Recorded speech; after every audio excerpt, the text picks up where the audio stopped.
지금 말씀처럼 저희는 2017년 7월 15일자로 이곳 동명동에 지음 책방을 오픈했는데요.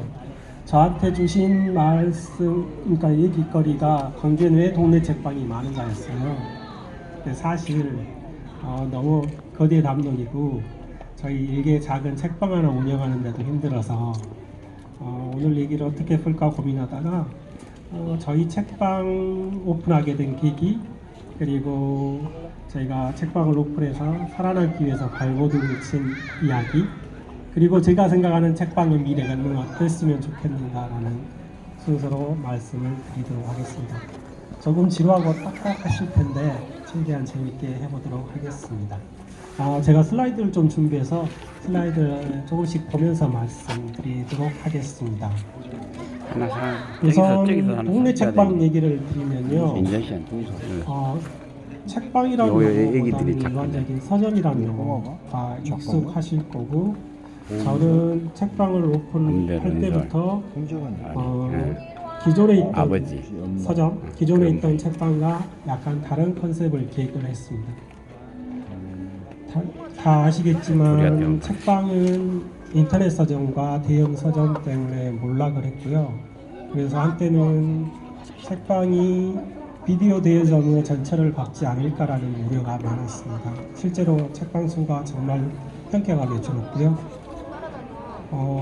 그렇지만 반대급부로 이런 대형 한두 개의 서점, 인터넷 서점의 출현은 작은 출판 수요라든가 내 이야기를 하고 그걸 책으로 내서 판매하고 싶어하는 많은 또 작은 수요들에 대한 블랙홀 역할을 해서요. 그런 수요들을 요구하는 또 목소리가 조금씩 커지면서 저희 같은 동네 책방이 생기게 됐습니다. 제가 준비한 거는 책방은 책방과 기존 책방과 동네 책방, 독립서점이라고 하죠. 이런 것들에 대한 정의를 좀 말씀드리고자 하는데요. 독립서점, 독립책방은 독립출판물을 파는 것을 말하는데요. 독립출판물은 아까 말씀드렸던 기존 출판사나 대형 기획자가 출판한 책이 아닌 정말 내 사사로운 이야기를, 내 주의 이야기, 내가 하고 싶은 이야기를 출판하는 책들을 말하고요. 이런 출판물들은 사실 기존 서점에서는 판매가 많지 않다는 이유로 거부를 당하고 있는 게 현실입니다. 그래서 저희 같은 그런 독립 출판물만을 다루는 책방이 생기면 어떨까라는 수요가 있었고, 그런 수요가 저희 같은 동네 책방, 독립 책방들을 만들어낸 것 같습니다. 하지만 아쉽게도 대한민국 책 유통 구조는요, 책을 중심으로 크게는 저자가 있고요. 그 저자의 책을 출판하는 출판사가 있고, 유통을 하는 유통사가 있고, 최종 독자 책이 만나는 저희 같은 책방이 있습니다. 하지만 저도 독자로서 책이 비싸다고 느끼는데, 이 책을 중심에 놓고 큰 주체들이 그 어디도 만족하지 못하는 그런 이상한 구조를 가지고 있어요. 그래서 저는 왜 그럴까 고민을 많이 했고요. 책방 입장에서 조금 그런 유통 구조를 좀 개선하는데 독립책방, 동네 책방들이 조금이나마 기여를 하면 좋겠다는 생각을 지금도 하고 있고, 저희 동네 책방들이 그런 역할을 했으면 좋겠다는 생각을 하고 있습니다. 제 개인사적인 이야기부터 이제 시작해서 저희가 책방을 어떻게 오픈했는지 얘기를 할 건데요. 저는 생명공학을 전공했고, 또 석박사 과정을 대학병원에서 부대에서 재활학을 전공했습니다. 그리고 박사 과정을 마치고 운 좋게도 국립재활원이라는 보건복지부에 근무를 할 수 있게 됐는데요. 여기 공무원도 와 계시는데, 저는 일주일이면 3-4일 야근 날새기 할 정도로 업무 강도가 있었고요. 또 제 책임하에 제가 연구 보고서를 1년 단위 또는 연 단위로 프로젝트 단위로 출간을 해야 됐기 때문에 꽤 많은 꽤 많은 스트레스 때문에 또 광주는 집이고 서울에 살고 있으면서 기숙사 생활 그리고 식사를 제때 챙겨 먹지 못하는 이런 좀 열악한 상황에서 건강이 조금씩 나빠지기 시작했습니다. 그리면서 고민을 했죠. 이게 정말 내가 원하던 일이었을까? 그런 고민 끝에 제가 그래도 저 내무부 장관인 부인에게 서울 생활보다는 광주에서 내려와서 생활을 하고 싶다라는 말씀을 드렸고, 공무원 생활 지금 제가 했던 공무원 생활의 비전이 크게 보이지 않아서 그만두면 어떻겠냐고 말씀을 드렸더니 보통의 부인은 그냥 적당히 생활하지, 그냥 편한 곳이잖아, 미래가 보장된 곳이잖아, 그렇게 했을 텐데 과감히 그만두고 내려라고 결정을 주셨고요. 그래서 결정이 되자마자 한 달, 인수인계까지 한 2달 정도 시간을 정리를 하고 광주에 내려왔고요. 무작정 내려왔던 셈이죠. 그리고 나서 제가 잘할 수 있는 일, 제가 할 수 있는 일이 뭘까 고민을 했는데 아무것도 없더라고요. 그리고 약간의 자만심, 이제 저희 분야가 워낙 이렇게 전문 분야이기도 하지만 좁다 보니까 제가 무슨 일을 하고 무슨 일을 잘하는지 저희 업계 사람들은 알거든요. 그래서 저를 불러가 주실 줄 알았어요. 그런 자만심이 있었죠.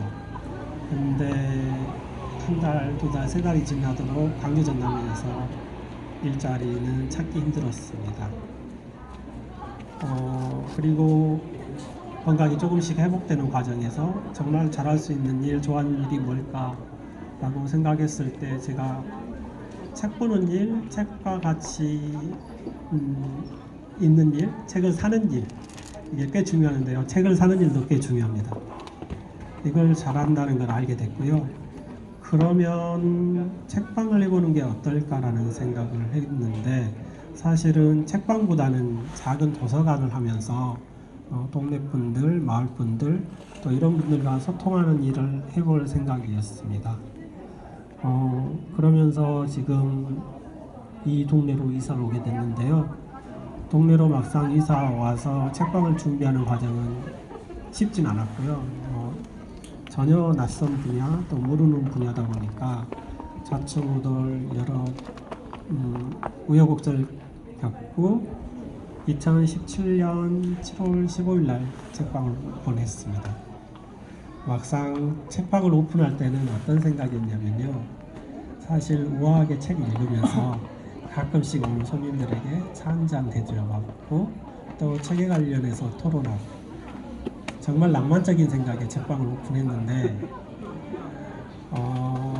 물론 예상하지 못했던 건 아니지만 정말 책을 읽는 사람은 적고요. 책을 사는 사람은 그것보다 훨씬 더 적었던 게 사실이었던 것 같습니다. 그래서 7월 15일 날 오픈하고 그해 10월 31일까지의 매출은 하루 10,000원이 안 될 때도 많았고요. 주말에는 그래도 가끔 책방을 찾는 분들이 계셨지만 주중에는 거의 저 혼자 있는 경우, 그래서 이건 아닌데 라는 또 생각을 하게 되고 이양 책방을 오픈했는데 조금 잘 되고, 당시 또 책방, 이런 동네 책방, 공립 책방의 붐이 좀 있었거든요. 그래서 조금 다른 책방의 모범이 될 수 있는 책방, 또 책방이지만 망하지 않는 지속 가능한 책방을 좀 경영하는 모습을 보여드리고 싶다는 욕심이 생겼습니다. 그래서 사실 또 부인에게 도움을 요청했네요. 직장을 잘 다니고 있는 부인에게 같이 운영을 해야 시너지가 있지 혼자서는 아무것도 할 수 없다라는 말씀을 드렸고, 그래서 12월 31일자로 와이프도 퇴사를 하게 됩니다. 그리고 이제 두 사람이 책방을 운영을 했는데요. 당시에는 조금 제가 경험이 있어서 사람을 좀 불러 모을 수 있는 콘텐츠가 필요하다는 걸 알게 됐고요. 그게 저희 책방은 음식이었습니다. 제 처가 뭐 따로 음식 학원을 다니거나 요리를 따로 배운 적은 없지만 자신 있었던 건 아마 정성껏 좋은 재료로 요리한다는 걸 알고 있었기 때문에 음식을 대접하는 책방이 되면 어떻겠냐라는 생각을 했고요. 그리고 음식과 저는 이제 제가 꾸준하게 커피를 이제 취미로 생활을 했기 때문에 제가 커피 쪽을 담당하고 책 쪽을 담당하고 요리는 이제 저희 처가 담당하는 걸로 해서 책방을 오픈했는데요. 그렇게 한 준비 과정도 사실은 허가 과정이라든가 이런 부분도 말씀드리자면 꽤 길고 지난했던 과정이었는데요. 어쨌든 어쩌자요 1월 1일자로 지금 책방이 한번 변신합니다. 요리하는 책방으로. 1월 2일부터 구름대 같은 손님이 오시면 좋겠지만 그렇진 않았고요. 생각보다는 저희 기대보다는 많은 분들이 찾지는 않았습니다. 하지만 저희 지인이라든가 저희의 진심을 아는 분들이 조금씩 찾아오기 시작해서 지금은 힘들어서 운영이 힘들어서 제가 저녁마다 와이프 부인 어깨 아프다는 걸 비난을 날마다 들어야 될 정도로 많이 힘들고 어려운 과정인데 저희는 감사히 하고 있습니다. 그렇게 저희가 책방으로 오픈을 했고요. 저희 두 번째 주제로 말씀드리는 건 저희 책방이기 때문에 저는 책방의 정체성, 책방으로서 가져야 될 어떤 저희 사회에서 의무를 또 저희가 해야 될 역할을 하는 책방이었으면 좋겠다는 생각을 하고 있습니다. 저희 책방이기 때문에 저희는 책을 판매하고 있는데요. 저희의 책 판매 방식은 다른 책방들과는 약간 다릅니다. 저희는 한 권의 책을 선정해서 그 책을 기존 유통구조가 아닌 저희가 직접 작가나 출판사에 연락을 해서 받아와서 판매하는 방식이고요. 그 한 권의 책이 다 판매되면 다음 책을 또 선정해서 판매하는 한 권만 파는 방식의 책방으로 운영하고 있습니다. 하지만 아시겠듯이 세상에는 좋은 책, 뜻깊은 책들이 수도 없이 계속 쏟아지고 있기 때문에 특정 주제를 잡고 책을 이렇게 선택하지 않으면 제 욕심껏 또 책을 고를 것 같아서요. 연 단위로 주제를 정하고 있고요. 그 주제에 맞는 책을 선정하는 방식으로 책을 선정하고 있습니다. 2018년도에는 주제가 페미니즘이었고요. 그래서 페미니즘에 관련된 책을 선정하고 판매하고 했고요. 올해는 동물권입니다. 동물권에 관련된 책도 주제를 선정하고 있는데요. 올해 저희 책방에서 동물권과 관련해서 가장 중요하게 생각하는 개념이라 할까 또 소개하고 싶은 것이 있어서 동물권을 선정했는데 아직 우리 사회에는 보편화되지 않은 개념 중에 하나가 뭐가 있냐면 펜로스 신드롬이라는 용어가 있습니다. 반려동물을 키우는 사람들은 다 한 번씩 경험하거나 또 앞으로 해야 될 일인데요. 뭐냐면 반려동물을 보내는 일입니다. 내가 키우는 반려동물이 사고사를 당하거나 또 병사를 하거나 어쩔 수 없이 죽으면 남아있는 반려인들이 겪는 고통은 생각보다 크다고 봅니다. 심하면 우울증 또 아주 심하면 자살까지 하는 사례가 국내에도 있고요. 좀 보고되고 있고요.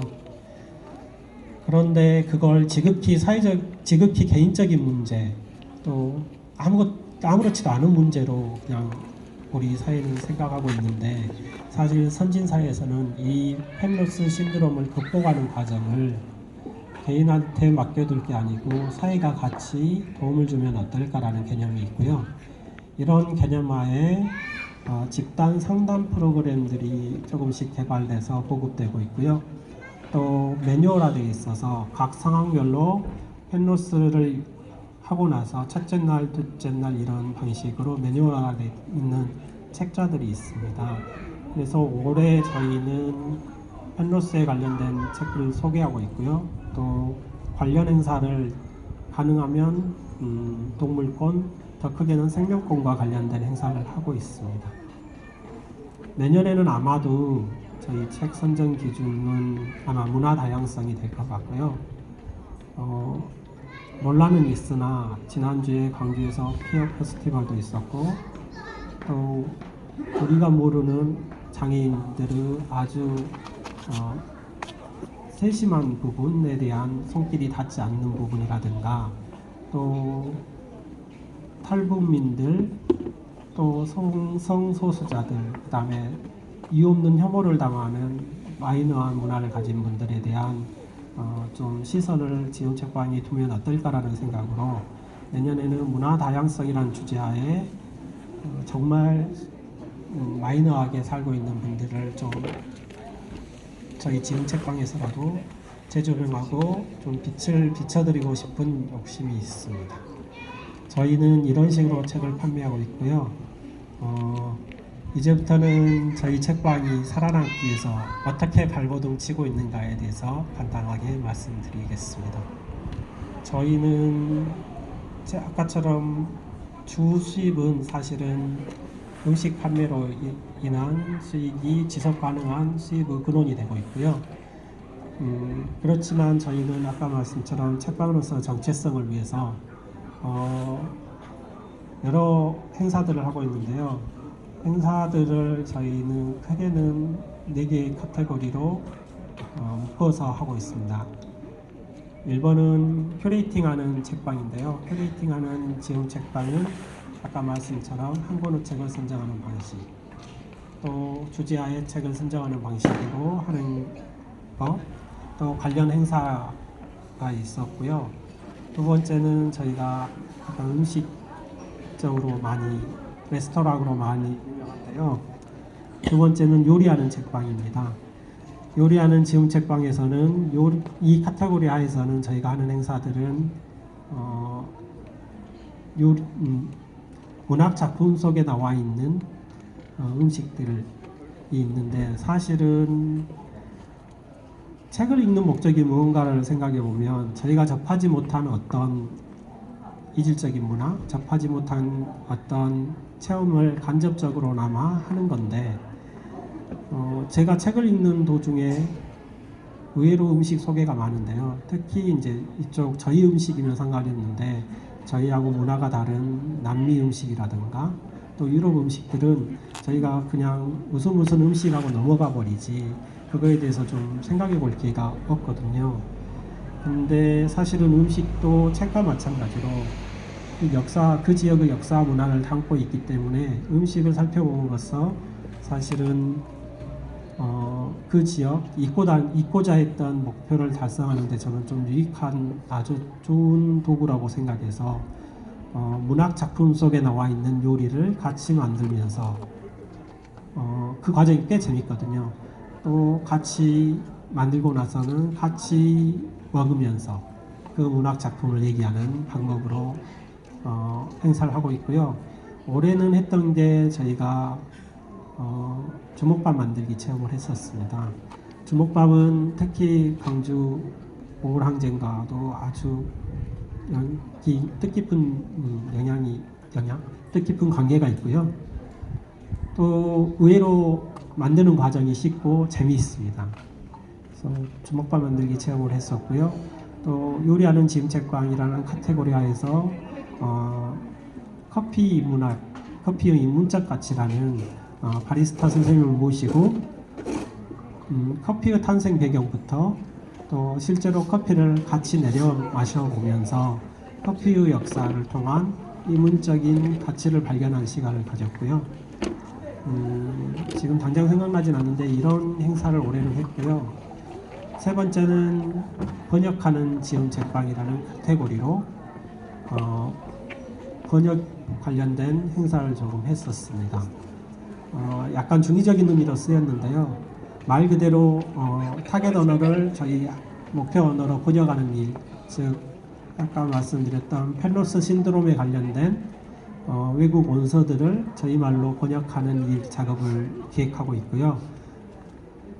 올해 이거는 1월 달부터 가장 지원 책방이 중점적으로 해야 되는 일이라고 생각하고 준비를 했는데, 사실 번역가 선생님을 모셔오는 일부터 해서 강의를 만드는 일까지 어떻게 보면 자체적으로 해결하기가 힘들어서 저희가 지원 사업을 통해 사업을 진행하는 방법으로 하다 보니까 조금 늦어졌는데, 다행히 지금 11월 말 12월 초에 번역 강의를 번역가 선생님을 모셔서 번역 강의를 하게 됐고요.